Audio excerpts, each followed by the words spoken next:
This is the Launching Creative Podcast, the place where creatives learn to be business-savvy creative professionals.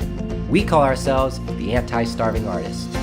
We interview successful creative professionals so that you can be creative and make money. Welcome to episode number 2. I'm your host, Nick Parks. Hey guys, we have an amazing guest today. He's an entrepreneur that I've admired for some time. He started as a blogger and is now the senior editor and community director for BiggerPockets.com. It's the #1 real estate investing podcast in iTunes. You can also find him on the Huffington Post. Allow me to introduce Brandon Turner. How are you, Brandon? I am doing well. Thank you so much for having me. Absolutely. Yeah, thanks for coming on. We appreciate it. That was quite the intro. I don't think I've ever been introduced so elegantly before. That was awesome. I appreciate that. You gave me a lot to work with. All right, so let's just dive right in. So I briefly mentioned that you started with a blog and moved to Bigger Pockets. So why don't you just tell us a little about how you got started, how you started your blog, and where you are today? Sure. So as you mentioned, I Bigger Pockets is about real estate. So I'm a real estate guy. I love real estate investing, and I bought a lot of property starting at a young age, and that worked out really well, and I was able to quit my job by roughly, I think I was 26. I quit, and then I started another one, and then I quit again, and had enough passive income coming through that I didn't actually have to work anymore. So I wasn't really sure what I wanted to do, if I wanted to keep buying real estate, and then I thought one day I should try to start a website or a blog or something. I knew nothing about internet marketing, about blog. I didn't even know what a blog was hardly. I just decided it'd be fun to do. So I started reading, started listening to a few different podcasts, and slowly started working on a blog on my first one. And just in case any of the anti-starving artists out there are wondering, what does real estate investing have to do with us? We wanted to bring you on the show because you understand the power of blogging and how inexpensive it is to establish yourself as an authority in your niche. It blows my mind how cheap you can start a blog. I mean, I started, I think it was real estate in your 20s, and I started it with $8 or whatever it was for the first month of hosting, and a few free themes and stuff, and that's all it took me to get started, was just a few dollars. And your first iteration is never your final product, and I think that's an important kind of lesson, that just do something, just get out there, get started, get your blog, get your whatever it is you're trying to make, just get going, and then you can tweak it as you go, and it gets more and more, and that's what I did with real estate in your 20s. I grew it larger and larger just based off of little tweaks here and there, and that's when I started blogging for Bigger Pockets, and they asked me to come on board there and kind of head up the blog on their side. I think blogging is the perfect medium to establish your voice within your niche. There's a quote I've been living by lately, which I mentioned in our last episode. You don't have to get it right, you just have to get it going. Which that to me says, just get something out there. Exactly. That is a great quote. Okay, so we've learned more about your background and how you got started in the blogging scene, but now let's talk about today and Bigger Pockets and what that entails. Sure. So I guess I started as the senior editor. My original job was basically to, I like to say I was, what's the term, wrangling cats or whatever. There's tons of bloggers on Bigger Pockets, and I was the guy in charge of making sure they were all doing what they were supposed to do, making sure that the posts looked good, making sure that people were writing their posts on time. We have 37 weekly writers that all contribute. They're all volunteer, and they all just write every week. And so my job was to edit them, is to basically make them, look good, sound good, and do a good job. Over the last year, though, my job's expanded quite a bit into the senior, the community director, where I'm kind of responsible, I guess you'd say, for growing the site in general, growing the community, getting more and more people to jump on. I think we've probably, not that this was my doing, but I think we've almost tripled this in traffic in the past year, just from heavy, both Josh, who's the CEO, and my daily push, I guess, to grow the site. So that's been neat. Is my job has been changing. I mean, every month is different than the month before, and I think that's just what life is in a startup company. A small company, that you wear a lot of hats and you focus on what you need to. Well, that definitely sounds more exciting than a day job to me. It's incredible that it's gaining so much momentum, but at the same time, it doesn't surprise me in the least. You guys are a wonderful resource. So let's talk about Josh Dorkin for a second. How did he find you? Was it through your older blog, Real Estate in Your 20s? Yes. Well, I mean, I knew who Josh was because I had actually been a Bigger Pockets member for 7 years now, 6 years now, or something. I mean, I got my start in real estate because of Bigger Pockets, and so I'd been a member for a long time, and then I started blogging on my other site, and that's when he found me, and he said, hey, there's this blogger, I should ask him to come on board. So I was a volunteer writer for a year. I didn't get paid anything. I was just like the other 37, or at the time there was only 20 or so of us, and I just wrote every week. I was a Sunday blogger. And there's a guy, Chris Gillibo. He's with the Art of Nonconformity blog, one of my favorite bloggers out there. And he talks about a convergent point where you have two different interests, and where they meet is what you should, blog about. You don't want to just blog about real estate, or you don't want to just blog about, let's say, internet marketing. So you find two convergent points. So for me, it was real estate and being young in my 20s. And so that's I kind of continue that today on Bigger Pockets as well. I'm the 20s guy and the real estate guy. Combine those together, and that's my conversion point. Yeah, like the saying goes, the riches are in the niches. Yes, exactly. And I'm a huge advocate for that. So you said that Bigger Pockets has 37 writers. All of them work on a volunteer basis. So what's the difference between blogging all by yourself and running something as big as Bigger Pockets? I mean, is it delegation? Is it letting go of control? Yeah, and that's what it is right there. You have to delegate things constantly, and you can't be the only guy. I mean, I would love to just make the blog exactly how I want it, right? I mean, because we all like to have things how we want it, but when you're running a blog of that size with that many different people and opinions, I don't even agree with half of the things that bloggers will say. I'm like, oh, that's a bad idea, or I wouldn't do it that way, or I wouldn't have bought that property for this reason, or whatever. But part of that is it's having a platform, is being accepting other people's point of view, and embracing it, I guess, because it does help other people, even if it's not my cup of tea. So I saw something on Twitter and it made me curious. It was from Kenny Estes, who is very active in the Bigger Pockets community. Now, there was something that happened with Google AdWords and his post, and I think it mentioned gambling and pornography. Yeah, his post started with, what was it? Did you know that pornography is the driver of innovation in America, or something like that? And it's because it's a true statement that most technological advances have come about because of the porn industry. So because he included that, we go on the site that day, and Google had stopped displaying all of their ads on our site wide. Every one of the ads, they went to non-paid ads, and I mean, Bigger Pockets, one of the biggest revenue things is ads. So I mean, the revenue went from whatever it was down to nothing within like a 10-minute time frame, and we figured out it was because I had the word porn in that article. Goodness. So yeah, we had to change all that to adult entertainment and adult industry, and yeah, I mean, it was an awesome article, but yeah, we had to edit that a little bit selectively. That is funny. All right. Well, what a great story. All right, so just moving on, what motivated you to start a blog about real estate in the first place? Yeah, and part of that goes back to the convergence point thing I was saying, in that it was my passion. Like my two passions were helping young people do stuff and real estate, and so those two kind of things combined. And I thought, well, I actually went through probably 10 different blog ideas, and my first idea, I wanted to just interview famous people. It was called what was it called? IfICouldGoBack.com. Like, it's not even there anymore. It's dead now. But IfICouldGoBack.com. And I kind of toyed around with that idea at the same time I was building real estate in your 20s, kind of decided which one would take off and which one wouldn't. But I found out I was passionate about real estate. I wasn't passionate about famous people, asking them what they would do differently. So that's how I ended up. You really got to follow your passion. It's kind of a cliche, but it's totally true if you want to try to build a blog, especially because blogs don't really earn money for a long time. Like, it takes a long time to build up enough the money can't be the motivation there. Right, and in fact, I remember that is what you said to me when I first told you about launching Creative. You said, be prepared for things to take forever. Yeah. And it does. It takes, I mean, when you hear the stories of people that like started a blog and the next, week that blew up into huge, I mean, those are definitely the exception. Those are not the rule. I mean, hands down, Sure. It's very uncommon for that to happen. No, that definitely makes sense. I mean, a lot of the overnight success stories, when you really dive in and you look, they're not overnight success stories. And then the few that actually are, like you said, they're the exception and not the rule. Yeah. And usually those ones even, yeah, there's always a backstory and there's 12 failed blogs before that one.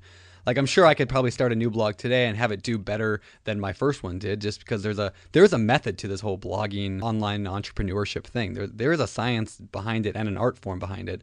And yeah, it's not pure luck, but it's also not guaranteed in any way.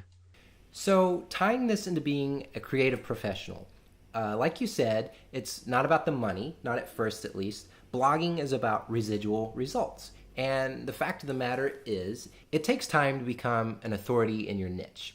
So, let's say there's a creative professional, they're listening to this podcast right now, and they feel discouraged. They've given up on blogging. What would your advice be? Well, I would say first of all, blogging isn't for absolutely everyone. There's a lot of ways to, build up an audience, and blogging isn't necessarily the best. I mean, I think it is, but it's not for necessarily everyone. So, kind of you got to figure out what your strengths and what your weaknesses are. And my strength is writing. I love writing, so therefore I like blogging.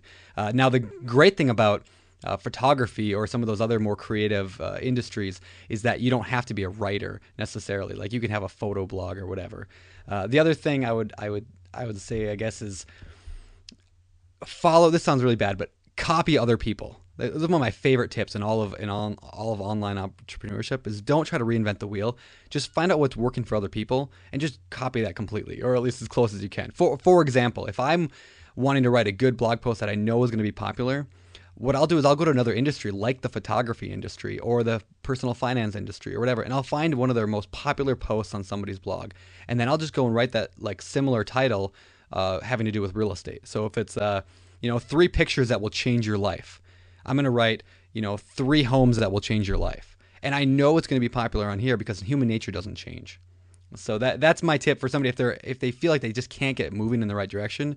It's probably because you're trying to invent the wheel. So just go and find out what's already working and just make a twist on that. That is a great tip. And we've implemented that in our own blog here at Launching Creative. I'm also a big fan of not reinventing the wheel. Yeah, that's awesome. And I don't ever feel bad about that because I think that's all what business is tweaking changes little bit by little bit until you find something that works.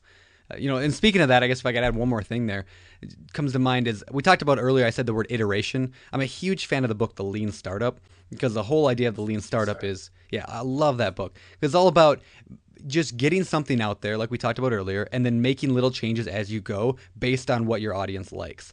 So going back to what do you do if somebody's discouraged? Well, it could be if you're not building an audience, no matter how hard you try, it's probably because your audience doesn't care about what you're doing. So yeah, you can stick to your art and stick to your guns and keep doing it, and maybe you'll succeed. But find out why they don't like it, and then try to tweak it so they will like it. And then just iterate quickly, faster with new versions of everything you're doing until you find something that works and scale up then.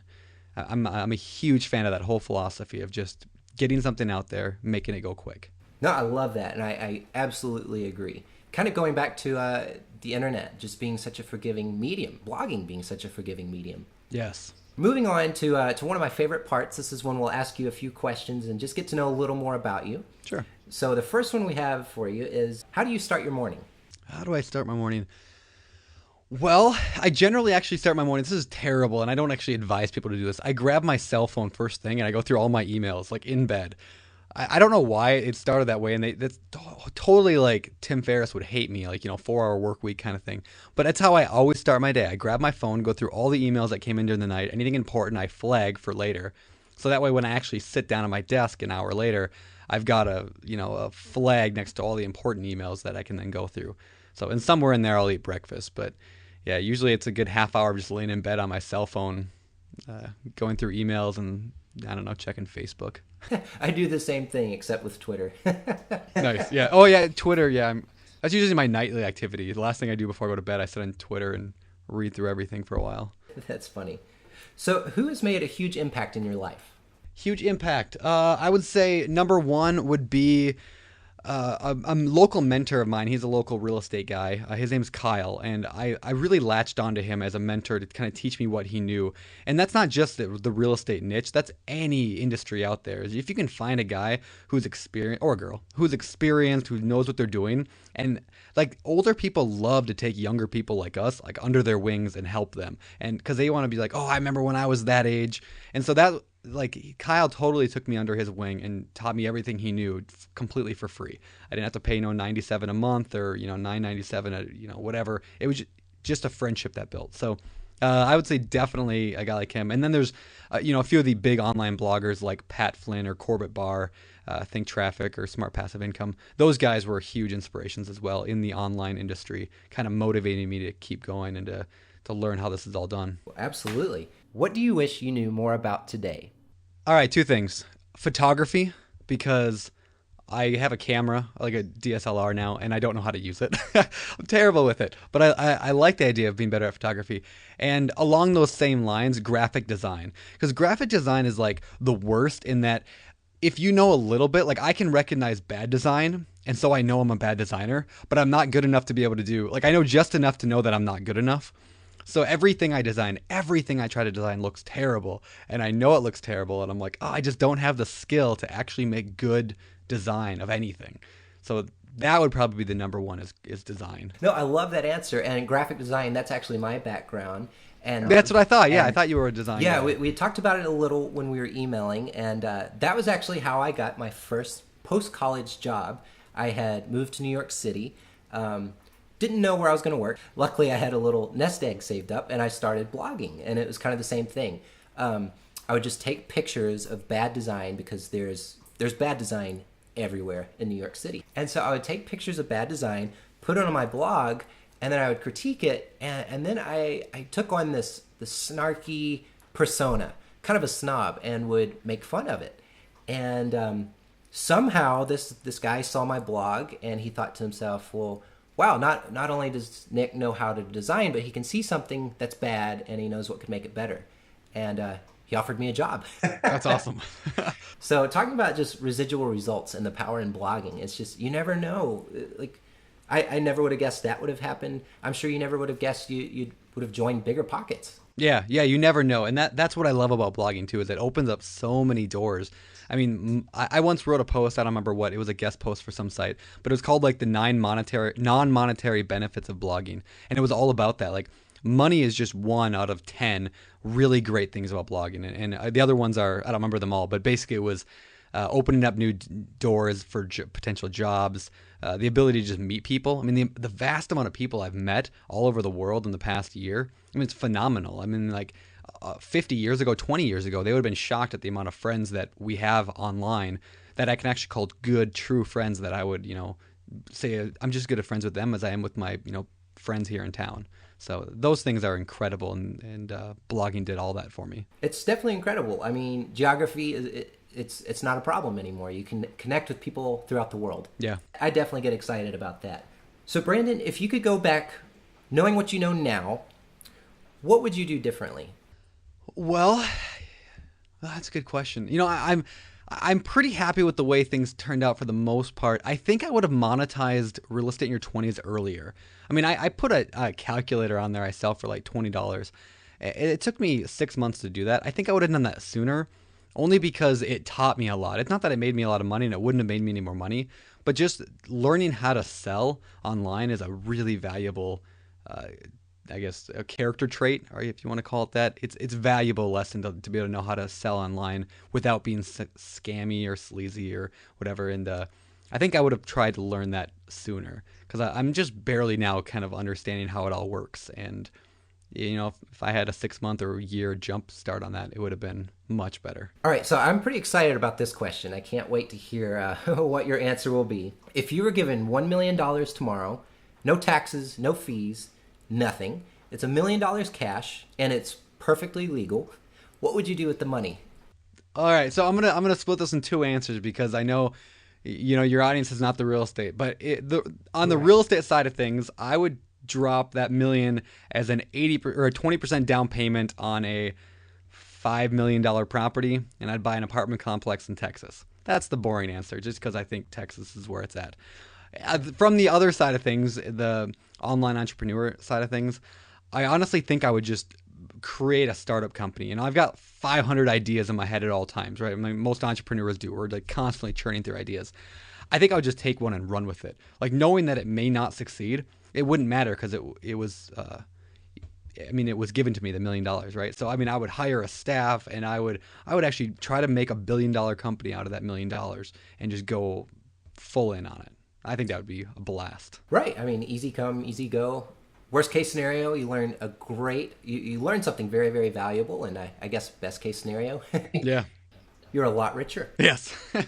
So either way, it's not a loss whatsoever. And I don't know. There's a quote. I think Donald Trump said it. I think he just said, money is just a scorecard. And I love that quote. That money is a scorecard. I mean, yes, we need money to survive, but I look at it more as like there's this giant game going on. So, if I can make $1 billion out of a company, then it's a game. I won, and if I didn't, I still played, and it was fun. Money is just a scorecard. I love that. Yeah. So, another fun question. If you were to host a dinner and you could invite any 5 people, living or dead, and oddly enough, there's no language barrier, who would it be and why? All right, so I'm gonna go with number one, the good husband answer. I'm gonna take my wife because my wife is my best friend, and not just because she's not even hearing this, but she really is. Like, she's my closest friend, hands down. No dinner would be fun without her. So, wife number one. Number two, Jesus, just because I think he's probably the most revolutionary figure in all of human history, or at least in our recorded time. And I'm a pretty big fan. And then thirdly, on the opposite end of that, this sounds terrible, and don't take this the wrong way, but I would choose Hitler. And here's why: because I want to see that conversation between Jesus and Hitler. I mean, I think that would be the most amazing conversation ever, because like that conversation would change like everyone's life at that table, and I think it would be fascinating to hear. So what do I got? Is that 4? That's 3. Abe Lincoln, because I want to see if I'm taller than him, and besides, he was a good leader. And it's kind of a cliche answer, but I really do. I think that would be interesting to see him. And number 5, I think I'd go with like Cleopatra, just because it'd be interesting to like. There's a lot of stories about her and what all happened back then, and I think that would be interesting to find out the true, like what was going on, what all happened during those, I guess, Mark Antony and all that stuff. I think that would be pretty fascinating to find out. I wouldn't have guessed any of those. I was thinking maybe, Warren Buffett or Barbara Corcoran or Donald Trump. So I love it. Yeah, I try to steer. I don't know. I figure I'll have lunch with them all someday anyway. So Right. Here's wishful thinking. Brandon, I hate to bring this to a close. And on a more personal note, I hate to have an entire conversation with you and not actually talk about real estate investing, but maybe another time.